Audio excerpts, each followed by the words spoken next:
An exciting day here in Denver ahead of the Avs victory celebration, and our team is spread out across the parade route and here in the studio to get you ready for the big event. Meteorologist Lisa Hidalgo kicking off our team coverage with your parade day forecast. Yeah, happy to kick it off with some really good news on this early Thursday morning. Happy parade day. It is gorgeous out here.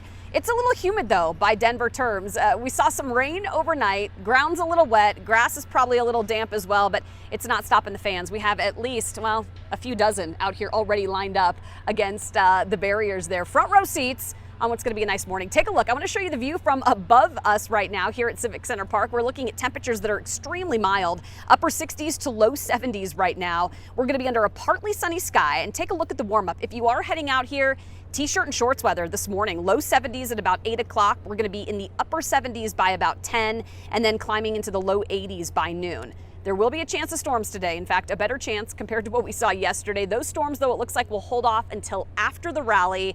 At right around 12 to about 1 o'clock, we're going to start to see some darker skies building to the west. So, Jason, right now, crossing our fingers, it looks like it's going to stay dry, and actually that cloud cover is going to help so we don't have that sun beating down on us. Yeah, it definitely will help for the fans, especially the ones that are showing up 5-6 hours early. Right now, we do have a good drive across the downtown area. I'll show you that in just a second. We are still closed down I-76 eastbound here at Highway 85 all the way up to 120th Sable. Let me show you on the split screen what's going on. You see right here at 96 a gorgeous sunrise, but you can get up to a Highway 85, but then from that point you cannot get up here to 120th Sable on the eastbound side. A couple semis crashed last night, and so they're still trying to clean that up. So as you take a look at the map, you would actually use Highway 85 to 120th and then back over to I-76. Take a look at I-70 right now as we had some construction on the overnight hours. They picked up all the cones, and it's looking a lot better down there right now with those drive times up just a little bit because they were doing the last of that construction. But across downtown, we will have some roads closed, including 17th, including part of Broadway down here at Civic Center Park. But until we get through the start the parade, we're down here over there at Ball Arena, and that's where Veronica Acosta is hanging out, checking out some of the activities that are happening over there. It's going to be a little bit quieter on that side of downtown Veronica than across that central part and over by Civic Center.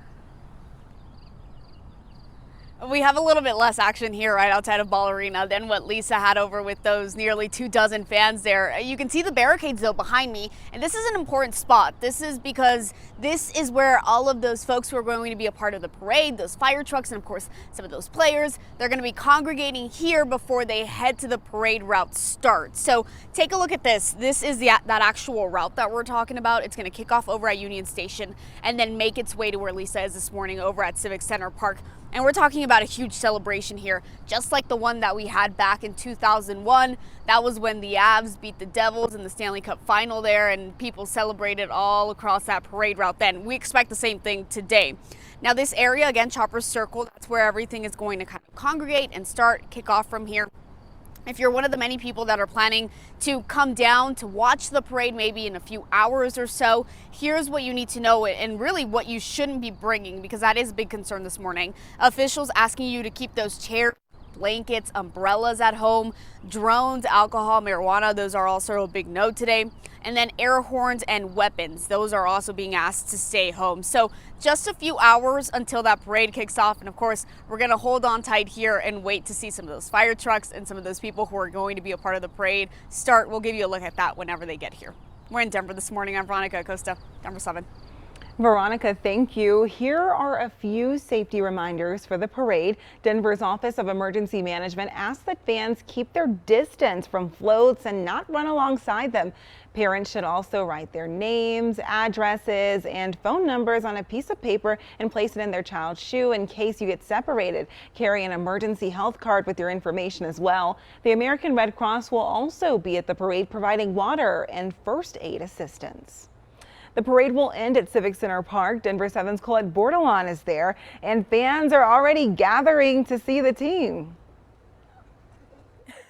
We've already got people out here, people who showed up so early, earlier than I even woke up this morning. So walk on down the line with me.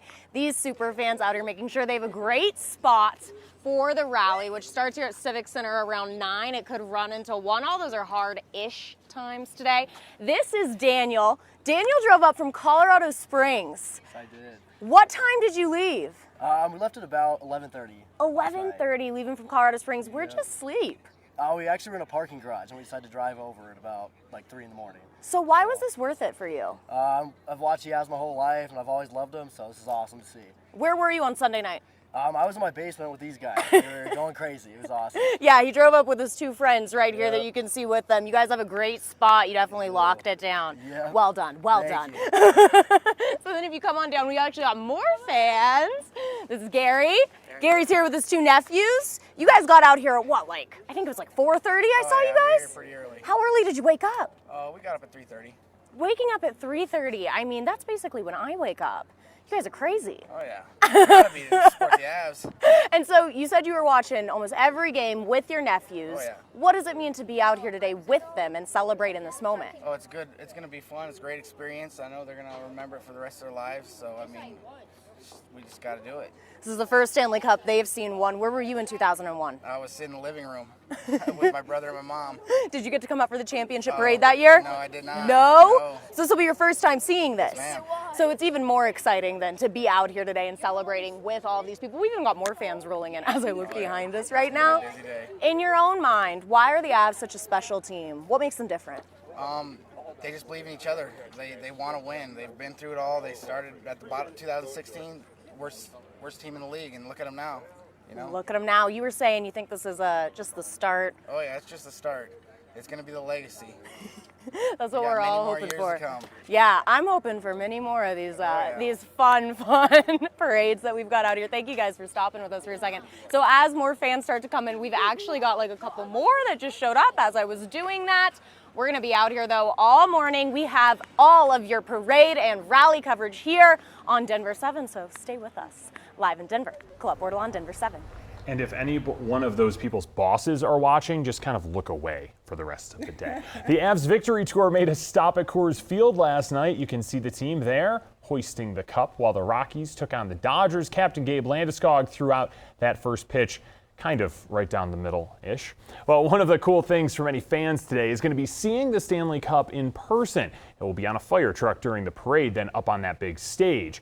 Now, you may remember, though, what happened Sunday night. Nicolas Aube-Kubel was skating in with the cup for the team picture when, yep, he dropped it and he dented it.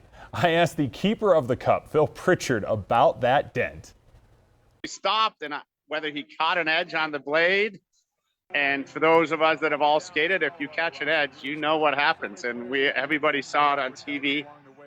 Stanley did get a little dent in it, but you know what? We came back to Tampa through the efforts of some of these ball arena staff, some of the people, the handy people that could help Mike and I.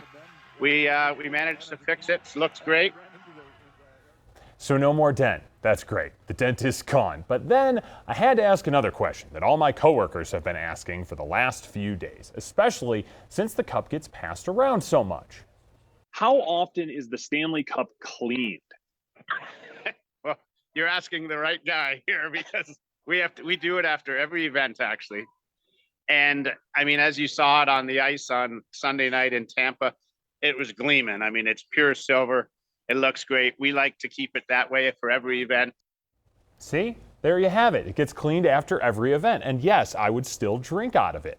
You've likely heard how every player gets a day with the cup. Well, Phil told me the Avs come from 6 or 7 different countries, so the cup's going to be traveling a whole lot. He also said the team gets the cup for about 100 days leading up to next season's home opener when they raise their championship banner.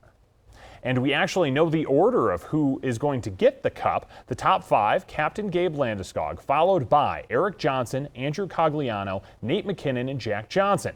Nazem Kadri, Andre Burakovsky, and Darcy Kemper follow them. All the way at the end of the list, number 29 is head coach Jared Bednar.